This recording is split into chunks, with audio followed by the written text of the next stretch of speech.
Video games. Innovation. The Hall of Game. Recognizing innovation. Today I want to talk to you about a game that created a genre. A game so well thought out, designed, and balanced that the idea it needs to be argued is baffling to me. However, much like the philosophy of this game's world, everything worth doing in life is a challenge that needs to be overcome. A mountain that must be climbed. So here we are. I'm here to talk to you about a game that celebrates its players. Players that lift each other up, that leave helpful assists for your journey throughout your playthrough.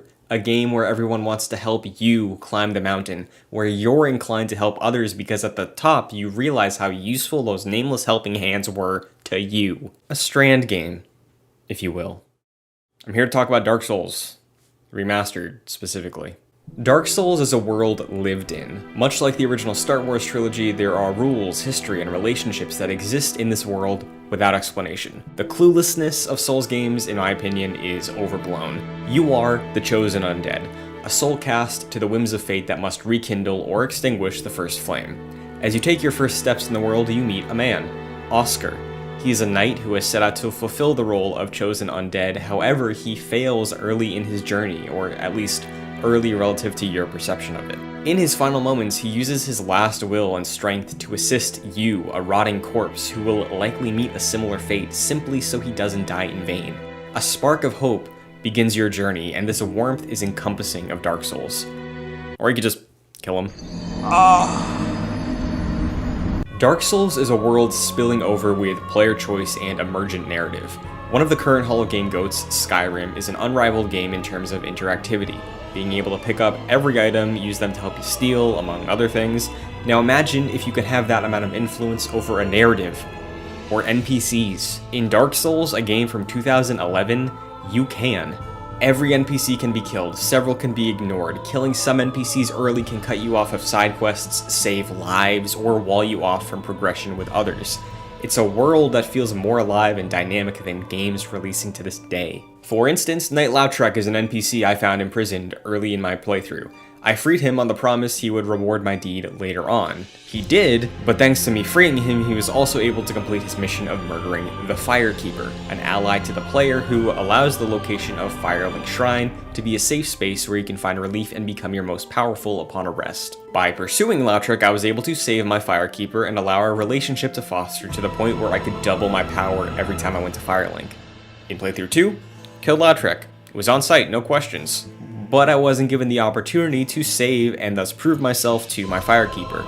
We maintained our acquaintance status, and when I faced down late game bosses with 20 heals before, now I only had 10. This is just one example of an entirely missable moment of narrative that illuminates the world of Dark Souls, rewarding player exploration of this complex web of narrative threads. Here, you may find yourself overwhelmed, thinking, I love narrative and I love crying, but if those moments are missable, what else is? This feeling is all-encompassing, mimicking the idea of your car dying in the middle of a snowstorm. Funny enough, this is actually an experience endured by From Software superstar and director of Dark Souls, Hidetaka Miyazaki. Quote, the origin of that idea is actually due to a personal experience where a car suddenly stopped on a hillside after some heavy snow. The car following me got stuck, and then the one behind it bumped into it and started pushing it up the hill.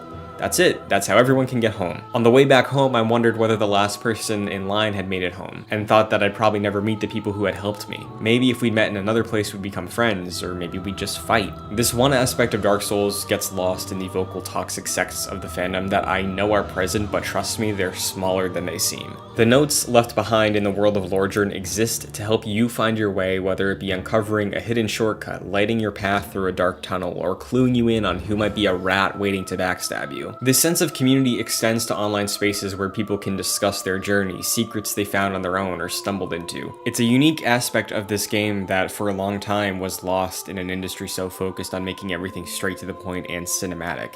This is one of my favorite things about games, a habit born in me by another Hall of Game GOAT, Pokemon Red and Blue. Having played Dark Souls for the first time this year, the community is still incredibly active and helpful to a prospective chosen undead. The simple notions sparked by Oscar struck a chord with players, as his hope lives on through everyone who makes a guide, leaves a note, or pops into a stream to encourage a new player setting out to save Lordran. Not only has the Souls style of combat and design inspired games such as, but not limited to, the RPG Assassin's Creeds, Star Wars Jedi Fallen Order, God of War, Neo, and a host of others. It was also the original Strand game, a socially impacted single-player experience where a player in their own world can leave behind something useful for you when you set out on your journey.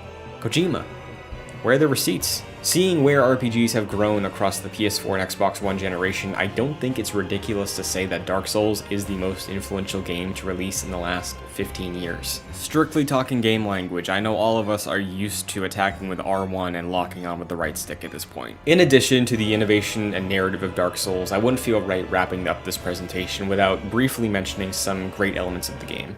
The music is incredible, with comforting tones of safety, triumphant moments of glory, or epic chants decorating a battle that you did not anticipate the extent of. I personally love the combat and the flexibility of choice, whether you want to play a pyromancer, a ranged character, or a melee build. The challenge is just hard enough that it gives you a high unlike anything else when you finally overcome an obstacle. The game is available on PS3, PS4 and 5, Xbox 360, One, the Series consoles, Nintendo Switch, and PC, and I cannot recommend it enough.